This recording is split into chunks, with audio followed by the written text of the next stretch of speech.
സംസാരിക്കുന്ന സമയത്തും അതുപോലെ തന്നെ കേൾക്കുന്ന സമയത്തൊക്കെ പലർക്കും കൺഫ്യൂഷൻ ആവുന്ന കാര്യങ്ങളാണ് ഒരുപോലെ തോന്നുന്ന വാക്കുകൾ, അല്ലെ? ഇപ്പൊ ഒരു എക്സാമ്പിള്, കേല കേല എന്താണ്? കേൾക്കുമ്പോൾ ഒരുപോലെ തന്നെ ഇരിക്കുന്നത് അല്ലെ, പക്ഷെ ഇതിന്റെ അർത്ഥങ്ങൾ തമ്മിൽ ഒത്തിരി വ്യത്യാസമുണ്ട്. ഇപ്പൊ നമുക്ക് നോക്കാം കേട്ടോ. കേല എന്ന് പറയുന്നത് വെറും കേല എന്ന് പറഞ്ഞു കഴിഞ്ഞാൽ ബനാനേനെയാണ്, വാഴപ്പഴം എന്ന് പറയാനാണ്. ഇപ്പൊ നമ്മളൊരു ഷോപ്പിൽ പോയിട്ട് 1 kg കേല ദോ എന്ന് പറയുന്നത് എന്താ? 1 കിലോ വാഴപ്പഴം അല്ലെങ്കിൽ പഴം തരും എന്ന് പറയുന്നതാ. മനസ്സിലാവുന്നുണ്ടോ? അതുപോലെ തന്നെ കേല ചെറിയൊരു വ്യത്യാസമുള്ളൂ അല്ലെ പ്രൊനൗൺസ് ചെയ്യുന്ന സമയത്ത്. കേല ഖേല. മനസ്സിലാവുന്നുണ്ടോ? കേല എന്ന് പറയുന്നത് കേല എന്ന് പറയുന്ന വെർബിന്റെ പാസ്റ്റ് ഫോം ആണ്. എന്താണ് കേല?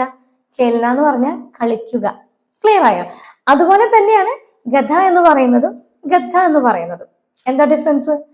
ഗധ എന്ന് പറയുന്നത് കഴുതേനെയാണ്, പക്ഷെ ഗദ്ധ എന്ന് ഉദ്ദേശിക്കുന്നത് മെത്ത, മാട്രസിന് പറയുന്നതാണ്. മനസ്സിലാവുന്നുണ്ടോ? ഇത്ര വ്യത്യാസങ്ങളാണ് ഈ ചെറിയൊരു പ്രൊനൗൺസിയേഷൻ മിസ്റ്റേക്കിൽ തന്നെ വരുന്നത് കേട്ടോ. അതുപോലെ തന്നെയാണ് ടണ്ട. ടണ്ട എന്ന് പറഞ്ഞാൽ തണുപ്പ്, ഡണ്ട എന്ന് പറഞ്ഞു കഴിഞ്ഞാൽ വടി. ക്ലിയർ ആവുന്നുണ്ടോ? അപ്പോ നമ്മുടെ മെമ്പേഴ്സ് ഓൺലി ഗ്രൂപ്പിലെ അടുത്ത ക്ലാസ് ഇങ്ങനെയുള്ള വാക്കുകളെ കുറിച്ചാട്ടോ. കുറെ വാക്കുകൾ നമുക്ക് മനസ്സിലാക്കാം. കേട്ട് കഴിഞ്ഞ് ഒരുപോലെ ഇരിക്കും, എന്നാൽ അർത്ഥങ്ങൾ വളരെ വ്യത്യാസമുള്ളതായിരിക്കും. അപ്പൊ നിങ്ങൾ ആർക്കെങ്കിലും നമ്മുടെ മെമ്പേഴ്സ് ഓൺലി ഗ്രൂപ്പിൽ ജോയിൻ ചെയ്യാൻ താല്പര്യമുള്ളവരുണ്ടെങ്കിൽ ഈ ചാനൽ ഒന്ന് സബ്സ്ക്രൈബ് ചെയ്യാം. അപ്പോൾ ജോയിൻ ബട്ടൺ കാണും, അതിൽ ക്ലിക്ക് ചെയ്ത് കഴിഞ്ഞാൽ 59 rupees സിൽവർ ഓപ്ഷൻ ആണ് ചൂസ് ചെയ്യേണ്ടത് കേട്ടോ. അതല്ലെങ്കിൽ ലിങ്ക് ചോദിച്ചാൽ മതി, ഞാൻ സെൻഡ് ചെയ്ത് തരാം. ഓക്കെ.